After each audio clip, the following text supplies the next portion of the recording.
आज आपण पाहणार आहोत 1 किलो मटण पासून रस्सा भाजी। तर याचा मसाला कशा प्रकारे बनवायचा आणि नवीन शिकणाऱ्या मुली असतील, मैत्रिणी असतील तर 1 किलो मटण पासून किती भाजी करावी, रेसिपी स्किप न करता शेवटपर्यंत बघा। चला तर रेसिपीला सुरुवात करूयात।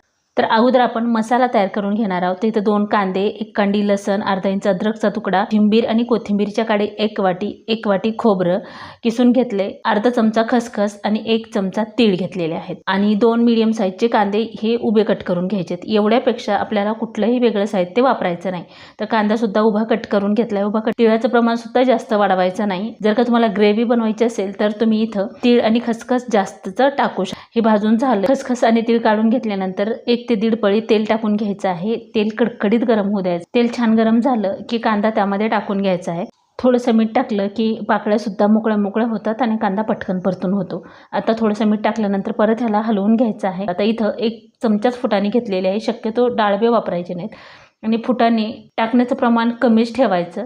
म्हणजे काय होतं, जर का जास्तीचे फुटाणे झाले तर किंवा डाळबे जास्त वापरल्यामुळे भाजी जी आहे ती डाळीच्या आमटीसारखी लागते किंवा त्याला जास्त घट्टसरपणा येतो। पिठूळ भाजी सुद्धा लागू शकते। जास्तीच वापरायचं नाही। आता इथं कांदा बऱ्यापैकी लालसर झालेला आहे तर हा सुद्धा काढून घेऊया। तर शिल्लक राहिलेल्या तेलामध्येच आपण खोबरं परतून घेणार आहोत। की तर खोबऱ्याचे काप किंवा खोबरं किसून घेतलं छान परतलं जातं। म्हणजे जसं की गाळ वगैरे खूप सारा बुडाला राहतो ना, ओबडधोबड पेस्ट झाली की तसं होतं। त्यामुळे एकजीव होईपर्यंत वाटून घ्यायचं आणि भाजताना सुद्धा व्यवस्थित भाजायचं। आता इथं अद्रक, लसण आणि कोथिंबीर आहे ती थोडंसं लास्टला आपल्याला थोडीशी परतून घ्यायची, जास्त नाही। तर इथे 1 कांडी लसण आपण घेतलाय आणि फुटाणे सुद्धा ह्यातच टाकायचे। तुम्ही फुटाण्याच्या ऐवजी डाळवे जरी घातले ना तरी चालतं, पण डाळवे 1च चमचा टाकायचे आणि ह्याच्यात छान परतून घ्यायचे। आता सर्व आपण परतून घेतले तर थोडंसं तेल साईडला झालेलं आहे, हे बाजूला करून घेतले। त्यामध्ये ही कोथिंबीरच्या काड्याने कोथिंबीर थोडीशी परतून घ्यायची। असं टाकलं तरी पण चालतं ना, पण परतून घेतलं ना काड्या थोड्याशा सॉफ्ट होतात आणि एकजीव पेस्ट तयार होते। आता हे सर्व आपलं भाजून झाले तर मी ताटामध्ये काढून घेतलेलं आहे। बघा अशा प्रकारे जर वाटण केलं ना एकदम भन्नाट चवीचे मटणचा रस्सा होतो। अशा प्रकारे एकदा नक्की ट्राय करा। आता हे सर्व साहित्य आपल्याला थोडंसं थंड करून घ्यायचं आहे। त्यानंतर मिक्सरला एकदम एकजीव होईपर्यंत आपल्याला फिरवून घ्यायचं आहे। अगोदर आपण खसखस आणि तीळ टाकून घ्यायचं आहे। म्हणजे काय होतं, ही बारीक जी आहे ती पटकन वाटल्या जात नाही। याच्यामध्येच खोबरं, फुटाणे किंवा हे जे साहित्य आहे भाजून घेतलेलं हे टाकायचं आहे आणि हे मिक्सरला थोडंसं फिरवून घ्यायचं। म्हणजे पाण्याचा वापर न करता असं केलेलं ना छान असं पेस्ट तयार होते किंवा प्युरी तयार होते, असं ओबडधोबड वगैरे होत नाही।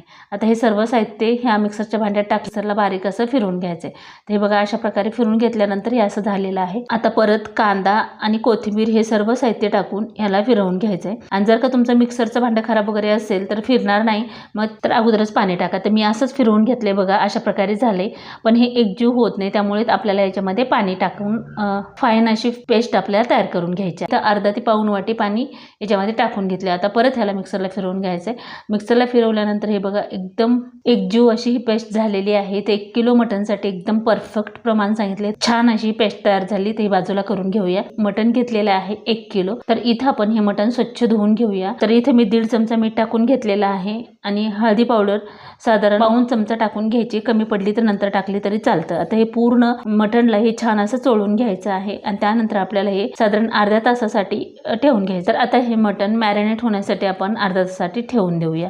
अर्धा तास झालेला आहे। आता याच्यामध्ये 1 ते 1.5 पळी तेल टाकून घ्यायचे फोडणीसाठी। तुमच्या आवडीनुसार कमी किंवा जास्त टाकू शकता। मीडियम साईजचा कांदा कट करून घेतलेला आहे, तो टाकून घेऊया। कांदा असा परतून घेतल्यामुळे ना मटणचा वास सुद्धा नाहीसा होतो आणि ग्रेव्हीला थिकनेस येते किंवा चव मटणची छान लागते। हेपर्यंत किंवा कांदा थोडासा सॉफ्ट होईपर्यंत आपल्याला हे परतून घ्यायचं आहे। तर बघू शकता कांदा बऱ्यापैकी परतून झालेला आहे। याच्यात सुद्धा मी पाव चमचा हळदी पावडर टाकून घेतलेला आहे।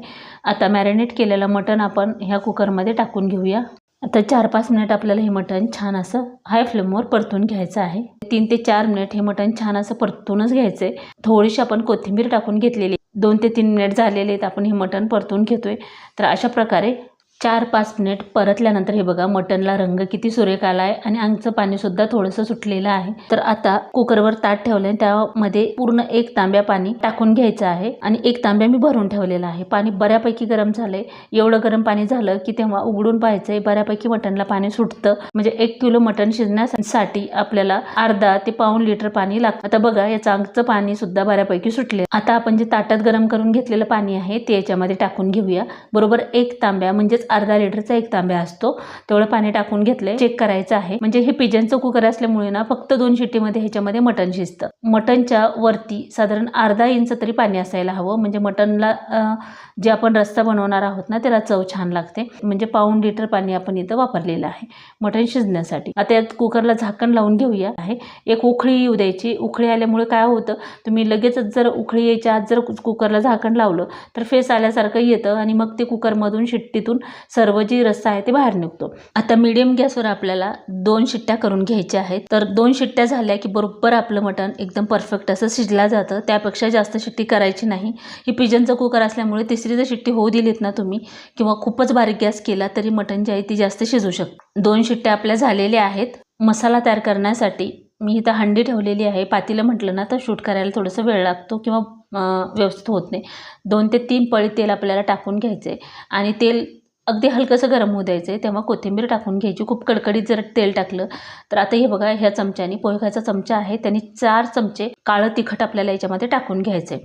म्हणजे ही जी मोठी पळी आहे ना ती सपाट अशी, आणि एवढ्यामध्ये इतकी परफेक्ट भाजी होते ना, तुम्ही खूप तिखट पण नाही होत, खूप फिक्की पण होत नाही, मीडियम अशी होते. आणि जर का तुम्हाला थोडंसं आणखीन जास्त हवं असेल किंवा भाजी थोडीशी जास्त करायची असेल तर तिखट जास्त वापरू शकता. आता अर्धा चमचा गरम मसाला टाकून घेतला. याच्याशिवाय दुसरं काहीही टाकायचं नाही. अर्धा चमचा धने आणि जिरेची पावडर याच्यात टाकून घेतलेली आहे. तर आता हे पूर्ण व्यवस्थित मिक्स करून घ्यायचं आहे. गॅसची फ्लेम लोच म्हणजे ठेवायची आहे. मीडियम किंवा हाय फ्लेम बिलकुल करायची नाही, नाहीतर हे जे काळा मसाला आहे ते जळतो आणि मग ती भाजीची चव व्यवस्थित लागत नाही.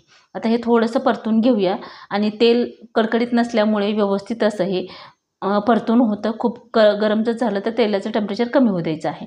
आता हे छान मिक्स करून झाल्यानंतर जे आपण वाटून घेतलेलं आहे वाटण, हे पूर्ण वाटण आपण टाकून घेणार आहोत. तर 1 किलो मटणची भाजी साधारण 5 ते 6 व्यक्ती आरामात पोटभर खाऊ शकतात.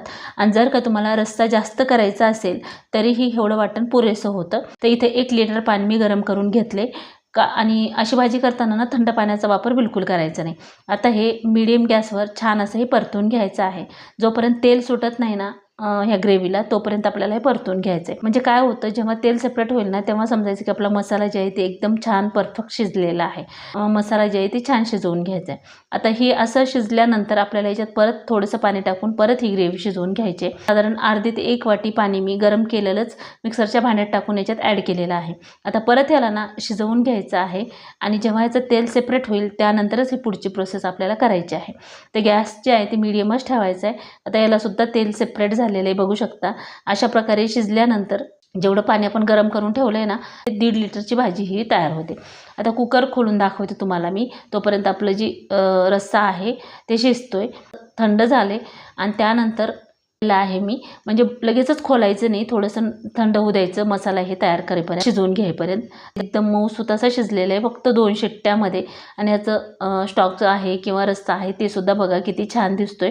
तुम्हाला आळणी काढून ठेवायचं असेल, याचं मसाला सुक्कं मटण बनवायचं असेल किंवा छोटे मुलं असतील, वयस्कर व्यक्ती कोणाला आळणी ठेवायचं असेल तर ते काढून ठेवू शकता. आता जे आळणी रस्सा आहे ते पण याच्यामध्ये ॲड केलेलं आहे. आपल्याला इथं हे रस्सा ॲड केल्याच्या नंतर मटण टाकायचं नाही याच्यामध्ये, लगेच फक्त आळणी रस्सा टाकून घ्यायचा आहे. 7 ते 10 मिनिट आपल्याला हे छान मंद आचेवर शिजू जायचं आहे, म्हणजे कट छान येतो. इथं आपण टमाटरचा वापर बिलकुल केलेला नाही. पारंपरिक महाराष्ट्रीयन पद्धतीनं जर बनवायचं म्हटलं ना तर शक्यतो तो टमाटर टाकणं टाळतात. टोमॅटोमुळे भाजीला थोडासा आंबटपणा येतो आणि मटणाची मूळ चव जी आहे ना ती कमी होते, तर त्यामध्ये वापरत नाही. जर का तुम्हाला हॉटेलसारखी ग्रेव्हीची थिक भाजी हवी असेल ना तर तिथं तुम्ही टमाटरचा 1 ते 2 टमाटरचा वापर करू शकता, त्यापेक्षा जास्त नाही. आता इथं मी 10 मिनिट अगदी लो फ्लेमवर ही रस्सा छान शिजवून घेतला आहे. तर कट बघा किती सुरेख आला आहे. तर आता याच्यातलं थोडंसं मटण आपण सुक्कं काढून घेतलेलं आहे, म्हणजे पाव किलो आणि पाऊण किलो मटण आपण याच्यात ॲड केलेलं आहे. तर हे बघा मटण टाकल्याच्या नंतर एक उकळी आली ना थोडीशी सावकाश की मग गॅस बंद करून घ्या. कटसुद्धा किती सुरेख आला आहे बघू शकता. हे परफेक्ट प्रमाण आहे 1 किलो मटणच्या रश्श्यासाठीचं. सर्व प्रमाण आपण इथं परफेक्ट वापरले. मटण रस्सा तयार झालेला आहे. तर नक्की ट्राय करा. नका तुम्ही ही रेसिपी कुठल्या भागातून किंवा कुठल्या गावातून शहरातून पाहता ते कमेंट करून सांगा. तर आजची ही मटणची रस्सा भाजी कशी वाटली ती कमेंट करून नक्की सांगा. व्हिडिओ आवडला असेल तर लाईक, शेअर आणि सबस्क्राईब करा. चला तर भेटूया अशाच एका छानशा रेसिपीमध्ये. Bye bye and take care.